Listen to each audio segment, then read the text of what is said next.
नमस्कार दोस्तों, मैं Ghanshyam Kaushik math bye Ghanshyam Kaushik YouTube channel पर आपका स्वागत करता हूं।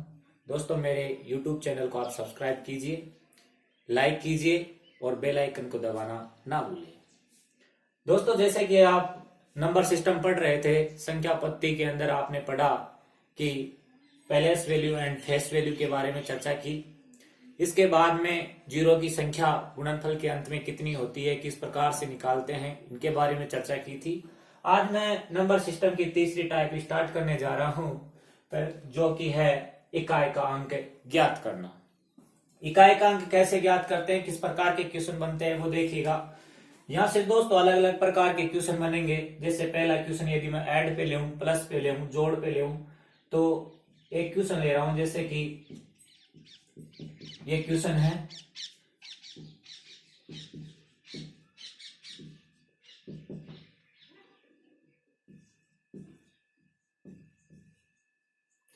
दोस्तों, ये क्वेश्चन लिया मैंने। इसके अंदर इकाई का अंक निकालना है कि साहब इसको इसके अंदर जोड़ दिया जाए, जो भी आएगा उसको इसमें जोड़ दिया जाए। तो जो अपना ऐड बनता है, लास्ट सॉल्यूशन बनता है, उसका इकाई अंक सिर्फ और सिर्फ इकाई अंक क्या होगा, तो इकाई अंक निकालना है। तो यहां से डायरेक्टली यदि मैं देखूं तो इस संख्या के अंदर जो इकाई का अंक है वो 7 है, इसमें इकाई का अंक 4 है, इसमें इकाई का अंक 3 है। तो ये दोस्तों जो भी यूनिट डिजिट दे रखा है, केवल इसी को यदि मैं जोड़ दूं तो भी दोस्तों अपना आंसर है वो यूनिट डिजिट को दर्शाता है। यहां से जो 7 ले लिया, 7, यहां से 4 ले लिया, यहां से 3 ले लिया। 7 में 4 जोड़ा 11 बन गए, 11 के अंदर 3 जोड़ा 11 और 3 14 हो गए। 14 के अंदर जो यूनिट डिजिट है आपका इकाई का अंक है वो कितना है, 4। और यही अपना क्या रहता है दोस्तों, फाइनल आंसर रहता है। इसी के साथ में जैसे कि कोई दूसरा क्वेश्चन ले मैं, इस क्वेश्चन पे 2 इकाई का अंक, यहां से 2, यहां से 7, यहां से 1 है। 2 में 7 जोड़ा 9 हो गया, 9 में 1 जोड़ा 10 हो गए। तो 10 में जो इकाई का अंक है वो क्या है, यहाँ पे 0 है। तो इस प्रकार से अपन यहाँ पे यदि प्लस दे रखा है तो प्लस के अंदर इकाई का अंक ज्ञात कर सकते हैं। इसी के अलावा नेक्स्ट क्वेश्चन यदि मैं माइनस का देखूं, देखिए दोस्तों, अब ये क्वेश्चन यदि मैं माइनस पे लेऊं तो यहाँ पे ये संख्या है 9375, ये संख्या दे रखी है 3743। ये संख्या बड़ी, ये संख्या छोटी है। इस संख्या में से इसको घटाना है, जो भी आएगा उसका सिर्फ और सिर्फ अपने को इकाई अंक बताना है, इसका यूनिट डिजिट क्या होगा। तो इतना ना करके अपन डायरेक्ट सॉल्यूशन करेंगे इसका। तो यहाँ पे जो इकाई का अंक है वो 5 है, यहाँ पे इकाई का अंक 3 है। 5 में से यदि 3 को घटा देता हूं तो दोस्तों आंसर कितना आता है, 2 आता है। यही क्या अपना आंसर है। जैसे कि इस क्वेश्चन के अंदर दे रखा है कि 7538 9735 में से घटाना है 6932। तो प्लस प्लस वाली संख्या को एक तरफ जोड़ लीजिए, जो भी आएगा उसमें से माइनस वाली संख्या को घटा दीजिए। जितना भी बनता है वो उसका जो यूनिट डिजिट है वही अपना आंसर रहेगा। तो इतना ना करके अपन डायरेक्टली जोड़ेंगे कि 8 और 5 13 हो गया। 13 में से घटाना है दोस्तों 2 को, 13 में 2 गया, 11 बच गया। 11 में भी इकाई का अंक क्या है, 1 है, जो क्या है अपना आंसर। इसमें देखिए इकाई का अंक 5 है, सॉरी 7 है, इसमें 5 है, इसमें 2 है, इसमें 5 है। लेकिन यहाँ पे चिन्ह कुछ अलग दे रखे हैं। एक बार प्लस है, फिर माइनस है, फिर प्लस है। प्लस प्लस वाली को एक तरफ जोड़िए, माइनस वाली को एक तरफ जोड़ेंगे। तो ये 5 है वो प्लस का है, ये 5 भी प्लस का है। 5 5 10 हो गए, 10 में 7 जोड़ दिया 17 हो गए। और 17 के अंदर दोस्तों घटाना है कितना, 2। तो 17 में आप 2 घटा दो तो कितना आएगा, 15 आएगा। 15 में यूनिट डिजिट क्या है, 5 है। या फिर मैं कह दूं कि साहब 17 के अंदर जो यूनिट डिजिट है वो 7 है, तो इस 7 के अंदर ही 2 को घटा दीजिए। 7 में 2 को घटाएंगे तो भी कितना बचेगा आपका, 5 बचेगा, जो अपना क्या है यहाँ पे फाइनल आंसर है। इसके अलावा तीसरी श्रृंखला को देखते हैं मल्टीपल की। जैसे कि दोस्तों हम मल्टीपल की सीरीज देखते हैं, यहाँ पे मल्टीपल दे रखा है इस श्रृंखला के अंदर। तो यहाँ पे या तो कंप्लीट संख्या को मल्टीपल कीजिए, मल्टीपल करने के बाद में जो भी आंसर आएगा, सॉल्यूशन निकल करके आ रहा है, उसका जो यूनिट डिजिट है, इकाई का अंक है, वही दोस्तों अपना फाइनल आंसर होगा। क्योंकि अपने को यूनिट डिजिट ज्ञात करना है, इकाई अंक ज्ञात करना है।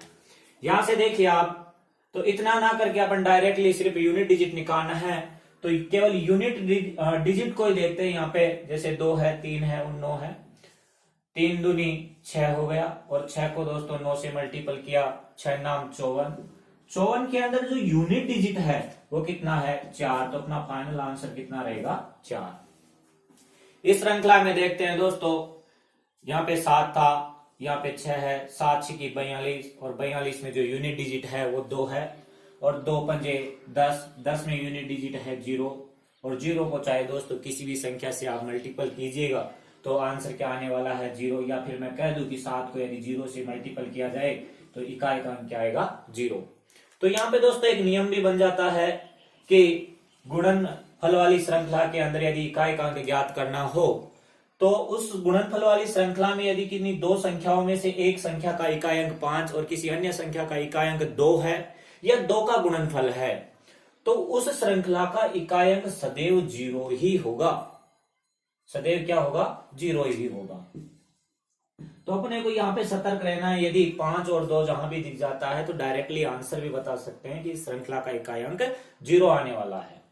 इस श्रृंखला को देखते हैं, यहाँ पे मल्टीपल है या प्लस है या माइनस है, तो पहले मल्टीपल मांगता है तो पहले मल्टीपल करेंगे अपन। बोडोमास नियम ये कहता है कि साहब पहले गुणा कीजिएगा, तो पहले गुणा किया, यहाँ पे 7 या 21, 21 के अंदर इकाई का अंक 1 था। 1 के अंदर दोस्तों 2 को जोड़ना है, तो 2 और 1 3 हो गए, 3 में से दोस्तों 3 को घटाया, कितना बच गया, 0 बच गया। तो यहाँ पे भी इकाई का अंक क्या आ गया, 0 आ गया। नेक्स्ट क्वेश्चन को देखें, यहाँ पे 9 है, 9 में से 9 को 5 से मल्टीपल करना है। यहाँ पे क्या करना है, मल्टीपल, क्योंकि मल्टीपल का निशान दे रखा है। 9 पंजे 45, 45 के अंदर इकाई का अंक 5 है। फिर कह रहा है साहब घटाइए, और ये कह रहा है जोड़िए, तो पहले आप जोड़ लीजिए। 5 जोड़ूंगा, 5 के अंदर 3 जोड़ा, 5 और 3 8 हो गए, और 8 में से दोस्तों 4 को घटाया, 4 आ गया। इसी प्रकार से यदि एक क्वेश्चन और देखूं, जैसे दोस्तों इस क्वेश्चन को देखें कि 374 में से 289 को घटाना है। यहां से सिर्फ इकाई का अंक 4 देखा, यहाँ पे इकाई का अंक 9 था। 4 में से दोस्तों 9 को घटाएंगे, तो 4 में से दोस्तों 9 को नहीं घटता। कई लड़के क्या करते हैं, यहाँ पे 9 में से 4 को घटा देते हैं, इकाई का अंक 5 बताते हैं। दोस्तों ऐसा नहीं होता है। 5 भी बताते हैं, 5 कौन सा बताते हैं, ये माइनस वाला बताते हैं, क्योंकि वो कहते हैं कि ये माइनस वाली संख्या है, ये प्लस वाली संख्या है, बड़ी जो भी होती है वो चिन्ह आता है। यहाँ पे -5 आंसर नहीं होगा। तो फिर आंसर क्या होगा दोस्तों, ये 4 में से 9 नहीं घटता, लेकिन 4 थोड़ी ना, ये 4 से कोई ना कोई बड़ी संख्या है, क्योंकि यहाँ पे 7 था। तो वही काम करना है, दहाई लेना है, दहाई लेंगे, दहाई के 10 हो जाते हैं, 10 और 4 14 हो गए। 14 में से 9 को घटाएंगे, 14 में से 9 को घटाया तो कितना आ गया, 5 आ गया। तो यहाँ पे -5 आंसर नहीं होगा, कितना होगा, 15 आंसर, सॉरी 5 होगा। इकाई का अंक कितना आएगा, 5 आएगा। नेक्स्ट क्वेश्चन, यदि मैं दोस्तों अब घात वाले प्रश्न देखते हैं कि घात वाले प्रश्नों में इकाई का अंक यदि ज्ञात किया जाए तो कैसे ज्ञात करेंगे। तो 374 है, इसकी पावर 302 दे रखी है, तो 374 को दोस्तों आप 302 से मल्टीपल नहीं करना है, यहाँ पे 302 बार गुणा करना है। पहले 374 इंटू 374 इंटू 374 इस प्रकार लिखना है आपको, 302 बार। 302 बार लिखने के बाद में इनको मल्टीपल करना है। मल्टीपल करने के बाद में जो भी आंसर आएगा उसका जो भी यूनिट डिजिट होगा वो अपना आंसर होगा। जैसे कि यहाँ पे तो 302 दे रखा, मान लो 3000 दे दे, 5000 दे दे, 10,000 दे दे, लाखों में भी ये संख्या हो सकती है। तो यदि इतनी बड़ी संख्या है और उसका इकाई का अंक ज्ञात करना है, तो ये बड़ी संख्या के अंदर इकाई का अंक इस प्रकार से आपका ये मेथड लगा करके आप यदि निकाल रहे हैं तो पॉसिबल नहीं है। ऐसे निकालने में दोस्तों अपनी जवानी चली जाती है, बुढ़ापा आ जाता है, लेकिन फिर भी यहाँ पे आंसर नहीं आ पाता है। तो आप डायरेक्टली कैसे करेंगे, यहाँ पे इकाई का अंक 4 था, वो दोस्तों 4 लिखा मैंने, और जो घात है इसके अंदर दोस्तों 4 का भाग दीजिए। 4 का भाग देंगे, 4 से भाजकता का नियम कहता है किसी भी संख्या के अंतिम 2 अंकों में यदि 4 का पूरा पूरा भाग जाता है तो वो संख्या 4 से पूर्णतः विभाजित होगी। तो यहाँ पे पूरे अंकों में भाग ना दे करके केवल 0 और 2 में भाग देंगे 4 का। यहाँ पे 0 और 2 में 4 का भाग नहीं जा रहा है, इसका मतलब शेषफल कितना है, 2 है। शेषफल, जो भी शेषफल बचता है उस शेषफल को घात के रूप में लिख दीजिए आप। 4 की पावर 2 कितना होता है 16, और 16 के अंदर जो इकाई का अंक है वो कितना है 6। 6 ही दोस्तों अपना क्या रहेगा आंसर। इसी प्रकार यहाँ पे करेंगे, इकाई का अंक 8 है तो 8 को लिखा, लास्ट के 2 अंकों में 4 का भाग दिया, 4 एकम 4, 3 बच गए, 9 चौक 36, फिर 3 बच गए, 4 एकम 4, 3 बच गए, 9 चौक 36, फिर 3 बच गए, तो घात के रूप में लिखा 3। 8 की पावर 3 निकालना, 8 की पावर 3 होता है 216। 216 के अंदर भी इकाई का अंक कितना है, सॉरी 8 की पावर 3 निकालना है तो 8 की पावर 3 है, जैसे 8 का 64 हो गया, 64 को 8 से मल्टीपल करना है, 8 चौक 32, 8 छिकी 48 और 3 51, 512। 512 में जो इकाई का अंक है वो कितना है 2, वो अपना आंसर रहेगा। इस संख्या का निकालना है इकाई का अंक दोस्तों 1 दे रखा है, जब 1 दे रखा है तो 1 को लिखा, 1 की पावर चाहे कितनी हो आंसर कितना आने वाला है 1 ही आने वाला है। इस संख्या को देखते हैं, इकाई का अंक 6 था, 6 को लिखा। इसके बाद में लास्ट 2 डिजिट के अंदर 4 का भाग देंगे, 4 का भाग दिया, 4 दुनिया 8, 1 बच गया, 13 बन गए, 4 तिया 12, फिर 1 बच गया। 6 की पावर 1 है तो 6 की पावर 1 में क्या बनेगा 6 ही बनेगा। यदि दोस्तों मैं कुछ नोट की बात करूं इनके अलावा तो वो देखिएगा, नोट क्या है 1 के बारे में, 5 के बारे में, 6 के बारे में, 4 के बारे में और 9 के बारे में। दोस्तों कुछ नोट की यदि मैं बात करूं यहाँ पे, तो जैसे किसी भी संख्या का इकाई अंक 0, 1, 5, 6 इनमें से कोई भी होता है, इन चारों अंकों में से, तो दोस्तों चाहे घात कितनी भी हो इकाई का अंक हमेशा 0, 1, 5, 6 इनमें से ही होगा। 0 दे रखा है तो आंसर 0 आएगा, 1 दे रखा है तो 1 आएगा, 5 दे रखा है तो 5 आएगा, चाहे 6 दे रखा है तो 6 आएगा। इसी प्रकार इनके अलावा 2 डिजिट और हैं यहाँ पे 4 और 9, इनकी भी यदि मैं बात करता हूं, यदि किसी संख्या का इकाई अंक 4 है और घात सम दे रखी है, घात कैसी है सम है, यदि घात सम है तो दोस्तों आंसर में इकाई का अंक 6 आएगा, और यदि घात विषम है, ओड दे रखी है, विषम दे रखी है, तो दोस्तों आंसर है वो कितना आएगा 4 आएगा। इसी प्रकार यदि मैं सम की बात 9 की बात करूं और 9 के अंदर घात सम दे रखी है, घात सम है तो आंसर 1 आएगा, और यदि घात विषम है तो आंसर दोस्तों 9 आएगा। 4 में घात विषम थी आंसर 4 आएगा, 9 में घात विषम है आंसर 9 आएगा। लेकिन साहब सम दे देता है तो सम के अंदर जैसे 9 का पूछता है और सम घात दे करके, तो 9 और 1 10 होते हैं, तो यहाँ पे मैं 9 के अंदर कितना जोड़ूं ताकि 10 हो जाए, तो 1 जोड़ूं तो 1 ही आंसर होगा। इसी प्रकार 4 और 6 10 होते हैं यहाँ पे भी, तो 4 में 6 जोड़ दिया जाए तो 10 हो जाएंगे, यहाँ पे समघात कितनी आ जाएगी 6 आ जाएगी।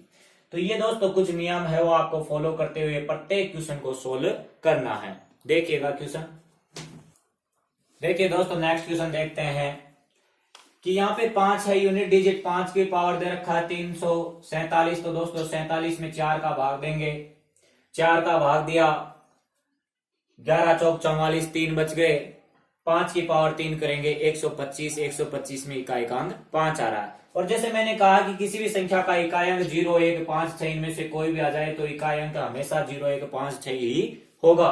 तो यहाँ पे 5 था, इस कारण आप डायरेक्ट लिखिएगा कि यहाँ पे इकाई का अंक 5 आएगा, मल्टीपल है मल्टीपल कर दिया, इकाई का अंक 6 है तो आंसर भी 6 ही आएगा। प्लस का चिन्ह दे रखा है दोस्तों तो प्लस का लगाएंगे, इकाई का अंक 1 है तो आंसर समेत सदैव 1 ही आएगा, जो यूनिट डिजिट है वो 1 ही रहेगा। 6 पंजे 30 हो गया, 30 कर में इकाई का अंक 0 आया, और 0 में दोस्तों 1 जोड़ना है, यदि मल्टीपल करना होता तो 0 आंसर हो जाता, लेकिन प्लस का निशान है तो प्लस का निशान करेंगे, 0 में 1 जोड़ा तो आंसर क्या हो गया 1। इसी प्रकार यदि मैं दूसरे क्वेश्चन को देखूं, यहाँ पे 9 है, 9 की पावर 346 दे रखा है, तो नियम तो वही है कि साहब इकाई के अंदर जो घात दे रखी है उसके अंदर 4 का भाग देंगे, लेकिन 4 का भाग ना दे करके जैसे मैंने नियम बताया था 9 का, यदि 9 की पावर सम दे रखी है यदि सम दे रखी है तो इकाएकांक 1 होगा, विषम दे रखी है तो 9 होगा। इंटू किया 4 है, 4 की पावर भी सम दे रखी है, 4 की पावर सम है तो दोस्तों इकाएकांक 6 होगा। यदि विषम होती, ये घात विषम होती, यहाँ पे 62 है वो सम है, सम है इस कारण से यहाँ पे इकाएकांक 6 आया है। विषम होती 62 की जगह 63 होता, 65 होता, 77 होता है, और भी कुछ संख्या विषम संख्या होती तो यहाँ पे इकाएकांक 4 ही रहता। मल्टीपल का निशान है, मल्टीपल कर दिया, 6 है दोस्तों, 6 है तो 6 का इकाएकांक सदैव 6 ही होगा, चाहे घात कितनी भी हो। मल्टीपल करना था, चचंगा 36, 36 एकम 36, और 36 के अंदर जो इकाएकांक है वो दोस्तों कितना है, 6। इस प्रकार से आप प्रत्येक क्वेश्चन को सोल्व कर सकते हैं। मैंने नियम बताए, जैसे नियम है पहला, किसी भी संख्या का इकाई 0, 1, 5, 6 हो तो उस संख्या का इकाई सदैव 0, 1, 5, 6 ही होगा। यदि किसी संख्या का इकाई 4 है, घात सम है तो इकाई 6 होगा, और घात विषम है तो जो इकाएकांक 4 होगा। इसी प्रकार 9 के अंदर देखा, यदि 9 है और घात सम दे रखी है, घात सम है तो इकाएकांक 1 होगा, घात विषम है तो इकाएकांक 9 ही होगा। और घात वाले प्रश्नों में इकाएकांक ज्ञात करते समय हमेशा 4 का भाग दिया जाता है। 4 का भाग देने पर यदि घात के अंदर पूरा पूरा भाग चला जाए तो पूरा पूरा भाग जाने जाता है तो घात के ऊपर इकाई अंक के रूप में 4 ही लिख दिया जाता है, अर्थात शेषफल यदि 0 बचता है तो 4 लिख करके भी आप सॉल्यूशन कर सकते हैं। थैंक यू दोस्तों, आपको यदि वीडियो पसंद आए तो लाइक कीजिए, शेयर कीजिए।